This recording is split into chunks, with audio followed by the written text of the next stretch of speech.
तो बिंदास, बेछूट, मनमोकळ्या मनाचा. जे काय असेल ते समोरासमोर बोलून दाखवणार. आणि अर्थातच त्याचं राहणीमानसुद्धा अतिशय राजेशाही थाटाचा. जे काय उत्तम आहे, जे काय सर्वोत्तम आहे तेच तो करणारा. या उलट ती साधी, भोळी आणि भरपूर बोलणार आहे, परंतु तो मितभाषी. आता ही छोट्या छोट्या गोष्टीबद्दल खूपच चिकित्सक, चौकस. प्रत्येक गोष्ट आपल्याला ठाऊक असायला हवी. अगदी छोट्यात छोटी गोष्ट जरी असली तरी त्याचं भरपूर टेन्शन घेणारी, भरपूर विचार करणारी. मग अशा दोन पुरुष आणि स्त्रीमध्ये प्रेम होतं कसं? अशा कोणत्या गोष्टी आहेत की ज्या त्या एकमेकांना बांधून ठेवतात? दोघांचं संपूर्ण व्यक्तिमत्व कशा प्रकारचं असतं? अर्थात आपण या व्हिडिओमध्ये चर्चा करणार आहोत सिंह राशीचा पुरुष आणि कर्क राशीची स्त्री. ही दोघं जेव्हा प्रेमामध्ये येतात तेव्हा त्याचं जे प्रेम आहे हे कशा प्रकारे फुलत जातं, या संदर्भातली फुलासेवा चर्चा आपण या व्हिडिओमध्ये करणार आहोत. थोडंसं सिंह राशीचा जो पुरुष आहे त्याच्या व्यक्तिमत्वाबद्दल जाणून घेतो. सिंह राशीमध्ये सांगायचं झालं तर सिंह राशीच्या चिन्हामध्ये सर्व काही दडलेलं आहे. जंगलाचा राजा. त्याच्या चालण्या, वागण्या, बोलण्यामधूनच तुम्हाला त्याचा राजेशाही थाट दिसू येईल. अर्थात राहणीमानाबद्दल सांगायचं झालं तरीसुद्धा परिस्थिती कितीही त्यांची कमजोर असली किंवा गंभीर असली तरी त्यांचा तो राजेशाही थाट असतो तो काही कमी होणार नाही. मुळात आयुष्याचं एकच ब्रीद असतं, खाईन तर तुपाशी. म्हणजेच जे काय करायचं ते व्यवस्थित, नीट आणि सर्वोत्तम असायला हवं. फॅशन किंवा कपड्याच्या बाबतीत सुद्धा सांगायचं झालं तर ब्रँडेड कपडे घालायला आवडतात. हेतू एकच, 4 चौघांपेक्षा आपण वेगळं दिसायला हवं, आपण उठून दिसायला हवं, सर्वांपेक्षा आपण पुढे जायला हवं. आणि अर्थातच या अपेक्षेमुळेच त्यांच्यामध्ये लिडरशिप क्वालिटी सुद्धा येते. म्हणजेच एखादी गोष्ट जी दुसऱ्याला जमणार नाही, जी दुसरा करून दाखवणार नाही, ती स्वतः करून दाखवणं आणि लीडर होणं, कामं दुसऱ्याला वाटून देणं आणि दुसऱ्यांकडून कामं करून घेणं, हा जो भाग आहे हा भाग सिंह राशीच्या पुरुषांमध्ये खूप चांगल्या प्रकारे दिसून येतो. अर्थात यांचं बोलणं सुद्धा नेमकं असतं, टू द पॉइंट असतं. खूप काही बोलत बसणं हा भाग सिंह राशीच्या पुरुषांना अजिबात आवडत नाही. मुळातच ही जी रास आहे ही रास अग्नितत्वाची आहे, स्थिर स्वरूपाची आहे आणि कालपुरुषाच्या पत्रिकेमध्ये 5व्या स्थानामध्ये येणारी रास आहे पुरुष आहे. लक्षात घ्या, सिंह राशीचे पुरुष एकतर ते पुरुष आहे, त्यामध्ये सिंह जी रास आहे जी संपूर्ण पुरुष तत्वाची. मग त्याच्यामध्ये हे जे पुरुष तत्व आहे हे द्विगुणित होऊन येतं, म्हणजे दुप्पट येतं. त्यामुळे पुरुषांचा जो गुणधर्म असतो बेसिकली आत्मविश्वास, हा आत्मविश्वास अगदी ठासून भरलेला असतो सिंह राशीच्या पुरुषांमध्ये. आणि कधी कधी त्यामुळे थोडासा अडेल कर्तृपणा त्याला बोलतो. आपल्या मतावर ठाम राहणं, आपल्या मताची तडजोड न करणं, थट्टीपणा, हा जो भाग आहे आबा सिंह राशीच्या पुरुषांमध्ये दिसून येतो. अर्थात प्रत्येक गुणाचे फायदे आणि तोटे हे असतातच, तसेच यांचे सुद्धा आहेत. म्हणजे हा जो गुण आहे की आपल्या मतावर ठाम राहणं किंवा अति आत्मविश्वास, त्याचा थोडासा तोटा हा वैयक्तिक नातेसंबंधामध्ये होतो, परंतु जे त्याचं कार्यक्षेत्र असेल त्यामध्ये नक्कीच याला फायदा होतो. म्हणजे एखादी गोष्ट त्याच्या मनात आणली तर ती पूर्ण तरुणच दाखवायची, हा जो खाक्या आहे हा खाक्या सिंह राशीच्या पुरुषांमध्ये खूपच चांगल्या प्रकारचा दिसून येतो. त्यामुळे करिअरच्या बाबतीमध्ये हे जे व्यक्ती आहे म्हणजे सिंह राशीचे जे पुरुष आहे ते भरपूर पुढे जातात. दुसऱ्याच्या मताप्रमाणे सहसा ते वागत नाही. त्याचं स्वतःचं असं मत असतं, स्वतःचे असे मेजरमेंट असतात, मापदंड असतात आणि आपल्या मापदंडावरच ते आपलं आयुष्य जगतात. ही खूप स्पेशल गोष्ट आहे. दुसऱ्याच्या आधिपत्याखाली न वागणं, आपल्या मताप्रमाणे राहणं. आणि त्यामुळेच बहुधा या व्यक्ती थोड्याशा स्वातंत्र्यप्रेमी असतात. आणि अर्थातच त्यामुळे त्याच्यासाठी जो सेल्फ रिस्पेक्ट आहे हा सर्वात जास्त महत्त्वाचा असतो. ही गोष्ट लक्षात घ्या. त्यांचं नंतर तुम्हाला सेल्फ रिस्पेक्ट नीट व्यवस्थितपणे सांभाळता आला तर तुमच्यासाठी ते काहीही करायला तयार होते. तुमचे सगळे जे गुन्हे आहेत ते माफ किंवा तुमच्यासाठी तुमचे सगळे लाड आहेत ते सुद्धा ही जी रास आहे ती करून द्यायला तयार होईल. का आता जे सांगितलं त्याप्रमाणे त्यांचा सेल्फ रिस्पेक्ट आहे हा मात्र तो तुम्हाला सांभाळता आहे. म्हणजे तुम्ही त्याला इगो म्हणा, आणखी आत्मविश्वास म्हणा, लेबर कुठलंही द्या, परंतु ही गोष्ट त्यावेळी त्यांच्या बाबतीत सांभाळायला आणली. दुसरी महत्त्वाची गोष्ट म्हणजे या ज्या व्यक्ती असतात बिनधास्त खर्च करणाऱ्या असतात, मागे पुढे काही बघत नाही. एखादी गोष्ट आवडली ना मग ते घेते. परंतु एक गोष्ट खूप चांगली असते या राशीच्या पुरुषांमध्ये की जे निर्णय असतात ते लगेच सहसा घेत नाही. कुठलेही जे निर्णय घ्यायचे असते मग ते छोटे असतील किंवा मोठे नीट विचार करते, इन डेप्थ विचार करते, सारासार विचार करते आणि त्यानंतरच निर्णय घेते. आणि अर्थात घेतलेला निर्णय हा व्यवस्थितपणे पूर्णसुद्धा करून दाखवते. तर जे इम्प्लिमेंटेशन असतं ते सुद्धा यांच्यामध्ये खूप चांगलं असं. एखादी गोष्ट पटली रुचली तर ती पूर्ण करण्याकरता 24 तास त्या गोष्टीच्या मागे लागतील आणि ती पूर्ण करून दाखवते. रिझल्ट ओरिएंटेशन हे सिंह राशीच्या पुरुषांमध्ये खूपच चांगल्या प्रकारचं दिसून येतं. अर्थातच या राशीमध्ये एकंदरीत 3 नक्षत्र आहेत, मघा, पूर्वा आणि उत्तरा. पैकी मघा जे नक्षत्र आहे हे थोडंसं रूढी परंपरा प्रिय असं आहे. परंतु या नक्षत्राचे जे पुरुष असतात त्यांच्यात कॉन्फिडन्स जबरदस्त असतो आणि लिडरशिप क्वालिटी सुद्धा खूप चांगले असते. त्याच्यामुळे कितीही गरीब परिस्थितीत जरी जन्माला आले असते तरी सुद्धा स्वतःच्या हितेकडे पुढे जाण्याची जी ताकद आहे ती ताकद मघा नक्षत्राच्या पुरुषांमध्ये खूप चांगल्या प्रकारात दिसून येते. कधी कधी यांची जी वाणी आहे ही वाणी थोडीशी तुम्हाला तिखट वाटू शकेल, परंतु अख्खं नसतो त्यांच्या स्वभावाचा एक भाग असतो. त्यामुळे त्या संदर्भात फारसे काही त्रास होत नाही. इथे सुद्धा महत्त्वाची गोष्ट मी मगाशी सांगितली, सेल्फ रिस्पेक्ट, आत्मसन्मान. ही गोष्ट खूप महत्त्वाची आहे. जर का तुम्ही त्यांच्या रिलेशनशिपमध्ये असाल तर ही गोष्ट तुम्हाला नीटपणे सांभाळता यायला हवी. दुसरे जे नक्षत्र आहे ते आहे पूर्वा. पूर्वा नक्षत्राबद्दल सांगायचं झालं तो जे रॉयल्टी ज्याला आपण म्हणतो, राजशाही जो थाट आहे सिंह राशीचा तो जास्त म्हणजे पूर्व नक्षत्रामध्ये दिसून येतं. म्हणजे चांगलं राहणं, व्यवस्थित राहणं, खाईन तर तुपाशी, जे काय असेल ते उत्तमच असायला हवं. तर हा जो भाग आहे हा भाग पूर्व नक्षत्रांच्या पुरुषांमध्ये खूप चांगल्या प्रकारे दिसून येतो. म्हणजे त्यांना थोडंसं राजशाही थाटाचं आकर्षण असतं, दागिन्यांचं आकर्षण असतं, मौल्यवान वस्तूचं आकर्षण असतं, चांगले कपडे यांना आवडतात, परफ्यूम यांना आवडतात. म्हणजे उत्तम यांचं लाईफस्टाईल दिसून येतं. अर्थात याच्यामध्ये सुद्धा जिद्द, चिकाटी, महत्वाकांक्षा हा प्रकार चांगलाच असतो. तिसरं जे नक्षत्र आहे ते आहे उत्तरा नक्षत्र. उत्तरा नक्षत्राचं जे पहिलं चरण आहे हे पहिलं चरण सिंह राशीमध्ये येतं. अर्थात उत्तरा नक्षत्रामध्ये सुद्धा हट्टीपणा असतो, पण तो जेवढा महा नक्षत्रात असतो तेवढा मात्र नसतो. यांचं सुद्धा राजनिर्माण व्यवस्थित असतं, परंतु जेवढं पूर्व नक्षत्रांच्या पुरुषांमध्ये जबरदस्त दिसून येतं तेवढं मात्र नसतं. परंतु यांना स्वतःच्या लिमिटेशन्स माहिती असतात आणि ज्यांना स्वतःच्या मर्यादा माहिती आहेत त्यांना जीवन कशा प्रकारे जगायचं हे चांगल्या प्रकारे ठाऊक असतं. तर एकंदरीतच सांगायचं झालं, आत्तापर्यंत तुम्हाला समजलं असेल की सिंह राशीचे जे पुरुष आहे हे नेते कशा प्रकारे असतात, जीवनाकडे बघण्याचा दृष्टिकोन त्यांचा कशा प्रकारे असतो आणि आता लव्ह लाईफ संदर्भात सुद्धा आपण पुढे चर्चा करणारच आहोत. यानंतर आपण थोडीशी चर्चा करू कन्या राशीची जी स्त्री आहे त्यांचं संपूर्ण व्यक्तिमत्व कशा प्रकारचं असतं.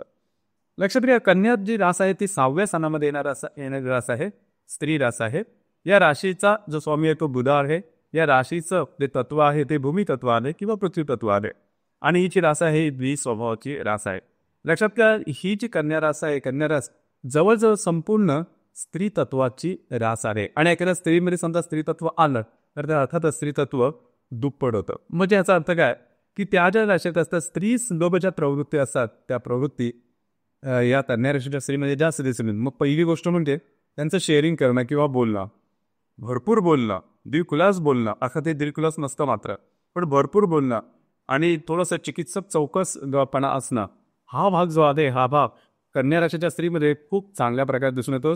दुसऱ्यावर सहसा विश्वास ठेवणार नाही. अर्थात कन्या राशीची स्त्री आहे ती तुम्हाला बोलताना वाटेल की भरपूर बोलते आहे, दिलखुलासपणे बोलते आहे, परंतु आपलं मनातलं सहसा कन्या राशीची जी स्त्री आहे हे उघड करून सांगत नाही आणि प्रत्येक गोष्टीमध्ये प्रत्येक गोष्टी थोडासा मनात डाऊट असतो किंवा परफेक्शनिस्ट ज्याला आपण म्हणतो, हा जो भाग आहे हा भाग कन्या राशीमध्ये किंवा कन्या राशीच्या स्त्रीमध्ये दिसून येतो. म्हणजे आपण जे करायचं ते व्यवस्थितच असायला हवं, परफेक्टच असायला हवं. मग त्या नादामध्ये होतं काय की प्रत्येक छोट्या छोट्या गोष्टीमध्ये सुद्धा अति विचार असतो. म्हणजे अगदी छोट्या छोटीच एक गोष्टी असते त्याच्यामुळे बिनधास्तपणा जो सिंह राशीमध्ये भरभरून असतो तो कन्या राशीमध्ये तुम्हाला अजिबात दिसणार नाही. छोटा लहान जरी प्रवासाला जायचं असेल तरी त्याबद्दलची सगळी खातरजमा करून घेते आणि त्यानंतरच प्रवासाला सुरुवात करते. एखाद्या व्यक्तीबरोबर बोलायचं जरी असेल तर तो व्यक्ती कसा असेल, त्याचं बोलणं कसं असेल, त्याचे विचार कसे असतील, त्याचा आपल्याकडे बघण्याचा दृष्टिकोन कसा असेल, आपण त्याच्याशी बोलले तर तो काय विचार करेल, अशा बारीक सारीक गोष्टी सुद्धा कन्या राशीची स्त्री याची खातरजमा करते आणि त्यामुळेच सहसा मनातच दुसऱ्याला सांगत नाही. ज्यामागचं कारण सुद्धा असं असतं की आपण आपल्या मनातल्या गोष्टी किंवा सिक्रेट्स जे काय आपण दुसऱ्यासमोर ठेवले तर तो आपल्या वेगळा फायदा सुद्धा उचलू शकेल. तर अशी काही थोडीशी गोष्ट असते यांच्यामध्ये. बाकी याची जी बौद्धिक असते ते खूप चांगलं असतं. आकलनशक्ती, ग्रहणशक्ती अतिशय चांगली असते लहानपणापासून यांच्या मनामध्ये मगाशी सांगितल्याप्रमाणे चिकित्सकपणामुळे बरेचसे प्रश्न असतात आणि त्या प्रश्नांची उत्तरं सुद्धा ते घेतात. त्यामुळे जवळजवळ प्रत्येक क्षेत्राबद्दल यांना माहिती असतं आणि यांच्या ह्याच गुणधर्मामुळे कुठल्याही व्यक्तीबरोबर त्याच्या आवडीच्या क्षेत्राबद्दलचे व्यवस्थितपणे हे बोलू शकतात आणि याकडे शब्दसाठा भरपूर असतो. त्याच्यामुळे यांचे जे कम्युनिकेशन स्किल आहे, संवाद साधण्याची जी कला आहे, ही कला कन्या राशीच्या स्त्रीमध्ये अतिशय चांगल्या प्रकारची दिसून येते. दुसरी महत्त्वाची गोष्ट आहे ते म्हणजे व्यवहारीपणा. पैसे कुठे कधी कसे करायचे, पैशाची किंमत ही कन्या राशीच्या स्त्रीला अतिशय चांगल्या प्रकारचे ठाऊक असते. त्यामुळे कन्या राशीच्या स्त्रीच्या बाबतीमध्ये पैसे खर्च करणं हा भाग जवळजवळ नसतो. अर्थात ते स्वतःसाठी खर्च करते आणि सगळ्यात महत्त्वाचं म्हणजे स्वतःच्या आरोग्याला जबरदस्त जपतात. आरोग्याच्या संदर्भात थोडीशी तक्रार आली तर लगेच त्या संदर्भात ते काय होऊ शकतं, काय नाही होऊ शकत, कशा प्रकारचे आपल्याला औषधोपचार करायला हवे ही गोष्ट सुद्धा त्याच्या चांगली लक्षात असते. पाठीच्या पोटाचे त्रास, खास पोटाचे त्रास थोडेसे जास्त असतात त्याच्या बाबतीमध्ये. इनडायजेशन ज्याला आपण म्हणतो किंवा पचन संस्थेशी संबंधित त्रास साधारणतः कन्या राशीच्या स्त्रीला होण्याची संभावना थोडीशी जास्त असते. दुसरी महत्त्वाची गोष्ट म्हणजे ही जी ह्या ज्या राशीच्या स्त्री आहेत ह्या बोडकील भरपूर, कारण प्रत्यक्ष कृती करायची ज्यावेळेस वेळ येते त्यावेळेस मात्र 2 वेळा विचार करतात. तुम्ही मगाशी सांगितलं जो बिंदास्तपण असं तेवढा कन्या राशीच्या स्त्रीमध्ये दिसून येत नाही. परंतु जर का ते तुमच्या रिलेशनशिपमध्ये आल्या तर तुमच्या संदर्भातले सगळी म्हणजे तुमची सगळी जबाबदारी घेते. म्हणजे एवढं की तुम्ही काय खायला हवं, काय नाही खायला हवं, कुठे जायचं, काय न्यायचं वगैरे आणि त्या संदर्भात त्याचे चांगले वाईट सगळे काही गुणधर्म दिसून तुम्हाला म्हणजे एक एन्सायक्लोपीडिया म्हणतो तसाच भाग हा कन्या राशीच्या स्त्रीमध्ये तुम्हाला दिसून येईल. अर्थात छोट्या छोट्या गोष्टींमध्ये जबरदस्त अलर्टपणा जो आहे, अतिसावधानता सुद्धा कन्या राशीच्या स्त्रीमध्ये दिसून येते. परंतु मनाचे खूप चांगले असा आणि भाऊ सुद्धा असा, त्याचप्रमाणे इमोशनल नेचर सुद्धा कन्या राशीच्या स्त्रीमध्ये दिसून येतो. आता कन्या राशीमध्ये एकंदरीत 3 नक्षत्र आहे, उत्तरा, हस्त आणि चित्रा. पैकी उत्तरा नक्षत्राचे जे शेवटचे जे 3 चरण आहेत हे कन्या राशीचे पहिले 3 चरण का. अर्थात उत्तरा नक्षत्राचे जे ज्या स्त्रिया आहेत या स्त्रिया व्यवस्थित असतात, नेटनेटक्या असतात, राहणीमान चांगलं असतं, थोडंसं स्वतःच्या हिंमतीने पुढे जाणारे असतात. यांच्यामध्ये लिडरशिप क्वालिटीज मला दिसून येईल. दुसरं जे नक्षत्र आहे ते हस्त नक्षत्राच्या ज्या स्त्रिया असतात या मनाने अगदी नितळ असतात, स्वच्छ नीटनेटके टापटीकपणा यांच्यामध्ये आणि बाहेरील परिस्थितीचा परिणाम हा यांच्यावरती लगेच दिसून येतो. म्हणजे छोटी जरी गोष्ट अगदी मनाविरुद्ध घडली किंवा वेगळी काही घडली तर त्याचा अति विचार करणं हा भाग हस्त नक्षत्राच्या स्त्रीमध्ये खूपच जास्त प्रमाणात दिसून येतं. परंतु मनाचे कसे पाहिलं तर म्हणजे कोणाबद्दल त्याच्यामध्ये काही वावगं वगैरे काही नसतं, परंतु छोट्या छोट्या गोष्टींमध्ये जास्त विचार करणं, डोकं दुखणं किंवा डोक्याच्या संदर्भात त्रास किंवा कधी मानसिक त्रास सुद्धा यांच्यामध्ये दिसून येतात. तिसरे जे नक्षत्र आहे ते चित्रा, तिपट आहे. चित्रा नक्षत्राचे पहिले जे 2 चरण आहे हे कन्या राशीमध्ये दिसून येतं. अतिशय सुंदर असतं हे नक्षत्र. या नक्षत्राच्या ज्या स्त्रिया असतात या अति चित्रासारखेच असतात. म्हणजे जे नाव आहे चित्रा नक्षत्राचं ते त्यांना बरोबर लागू होतं आणि यांचं जे सौंदर्य असतं ते तिखट असतं. तुम्ही एकदा बघितलं परत बघणार ती गोष्ट मात्र निश्चित. म्हणजे त्याचा स्वभाव सुद्धा तसा थोडासा तिखट असतो.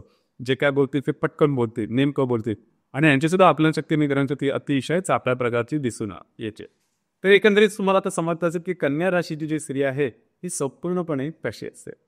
आता जसं आपण चर्चा करतो की सिंह राशीचा पुरुष आणि कन्या राशीची स्त्री, तर लक्षात घ्या जी सिंह राशीच्या पुरुषांमध्ये जी गोष्ट नसते म्हणजे एखाद्या गोष्टीचा नीट सारासार विचार करणं किंवा छोट्या छोट्या गोष्टीचा विचार करणं, हा जो भाग आहे हा भाग कन्या राशीचा सिंह राशीच्या स्त्रिया पुरुषाला खूपच आवडतो.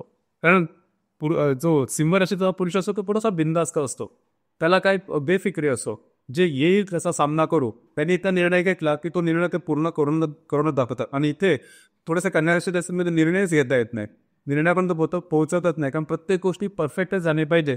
या न्यायामुळे बऱ्याच वेळा निर्णयपर्यंत पोहोचत नाही. दुसरी महत्त्वाची गोष्ट म्हणजे कन्या राशीची जी स्त्री आहे यांच्यामध्ये स्त्री सुलभ ज्या प्रवृत्ती असतात त्यासुद्धा आकर्षित करतात सिंह राशीच्या पुरुषाला. कारण सिंहची रास ही संपूर्ण पुरुष तत्वाची रास आहे आणि पुरुषाची असल्यामुळे त्यांच्या लेखी स्त्रीत्वाचं जे आकर्षण असतं हे नैसर्गिक असतं किंवा नॅचरल असतं. आणि कन्या राशीच्या स्त्रीचं सौंदर्य सुद्धा चांगलं असतं आणि या गुणांमुळे कन्या राशीकडे हा पुरुष म्हणजे सिंह राशीचा पुरुषाने हा आकर्षित होतो. अर्थात जे सिंह राशीचं जे कार्यकर्तृत्व आहे, जो बिनधास्तपणा, जो बेदरकारपणा आहे, त्यांचा जो एक हुकुमी जो स्वभाव असतो किंवा त्यांची एक जी चपराक असते दुसऱ्यांवरती, त्यामुळे भाळते कन्या राशीची स्त्री. कन्या राशीच्या स्त्रीला तो एक माचो मॅन वाटतो किंवा कुठल्याही परिस्थितीत उभा राहणारा किंवा आपल्या हिशोबाने चालणारा आणि कोणाच्याही मताची पर्वा न करणारा असा एक वीरू प्रवृत्तीचा जो भाव आहे, हा भाव कन्या राशीचे स्त्री सिंह राशीच्या पुरुषामध्ये शोधते. आणि म्हणूनच ते जे दोघे आहेत ते एकमेकांच्या प्रेमामध्ये येतात आणि एका प्रेमामध्ये आले की त्यांचं प्रेमसुद्धा व्यवस्थितपणे पुढे जातं. आता इथे कन्या राशी स्त्रीला प्रेमामध्ये आल्यानंतर समजतं की खरं तर त्याचा जो बिंदास्तपणा आहे तो किती बेदरकारपणा आहे किंवा त्याचे बोलणं आहे हे नेमकं ते किती बोचरं आहे. आणि तिथे सिंह राशीच्या पुरुषाला सुद्धा वाटतं की आपण रिलेशनशिपमध्ये आलो आहोत, परंतु प्रत्येक गोष्टीमध्ये आता आपल्या स्वातंत्र्याची वेदा येते की काय किंवा कुठे काय करायचं छोट्यात छोटी गोष्ट सुद्धा ही आपल्याला ऐकावी लागते आणि बऱ्याच प्रमाणात आपल्या मनात नसून सुद्धा बरंच काही बोलावं लागतं. तर एखाद्या या छोट्या छोट्या गोष्टी आहेत त्यामुळे यांच्यामध्ये थोडेसे एक वादविवाद होऊ शकतात किंवा त्यांचा अपेक्षा भंग होऊ शकतो, कारण दोघे पूर्णपणे वेगवेगळ्या स्वभावाचे असतात. अर्थात यामुळे फारसे काही त्रास होत नाही, फक्त 2-3 गोष्टी तरी थोडंसं लक्ष देणं गरजेचं राहील. लक्षात घ्या, कन्या राशीच्या स्त्रीनी नेहमी लक्षात ठेवावं की जे मी सुरुवातीला सांगितलं की जो सिंह राशीचा पुरुष आहे त्याच्या सेल्फ रिस्पेक्टला धक्का लागता कामा नये. ही गोष्ट अत्यंत महत्त्वाची आहे. त्यांच्या सेल्फ रिस्पेक्टला धक्का लागला तर मग ते ऐकणार नाहीत, मग ते टोक गाठतील, मग त्यांच्यातला जो हट्टीपणा आहे हा हट्टीपणा तुम्हाला दिसून येईल. या गोष्टीवर थोडंसं लक्ष देणं गरजेचं राहील. आणि कन्या राशीच्या स्त्रीबद्दल सांगायचं झालं तर कन्या राशीच्या स्त्रीचं जे चिकित्सकपणा तो कधी कधी सिंह राशीच्या पुरुषाला आवडत नाही. अर्थात या गोष्टी जर का तुम्ही कंट्रोल केलं तर फारसे काही तसे प्रॉब्लेम तुमच्या जे रिलेशनशिप आहे त्यामध्ये येणार नाही. अर्थात या व्यतिरिक्त समजा काय प्रॉब्लेम आलेच तर तुमची जी कुंडली आहे हे पाहणं थोडंसं गरजेचं ठरेल. खरं आतापर्यंत आपण जी काय चर्चा केली ही फक्त आणि फक्त चंद्र राशीवर केली. प्रत्येक कुंडलीमध्ये चंद्र व्यतिरिक्त बाकी 11 ग्रह सुद्धा वेगवेगळ्या राशी नक्षत्रात किंवा योगात असू शकतात आणि त्याचे वेगवेगळे परिणाम सुद्धा असूच शकतात. असा कुंडली पाहून त्याद्वारे योग्य ते मार्गदर्शन करता येऊ शकेल. तर मित्रांनो, हे होतं सिंह राशीचा पुरुष आणि कन्या राशीचे स्त्री परस्पर प्रेमामध्ये असते किंवा रिलेशनशिपमध्ये असते तर त्यांचं जे रिलेशनशिप आहे ते कशा प्रकारे खुलत जाईल, कोणत्या गोष्टी महत्त्वाच्या असतात या संदर्भातली चर्चा आपल्या संदर्भातले अनुभव काय आहेत तरी कमेंट बॉक्समध्ये नक्की कमेंट करा. धन्यवाद.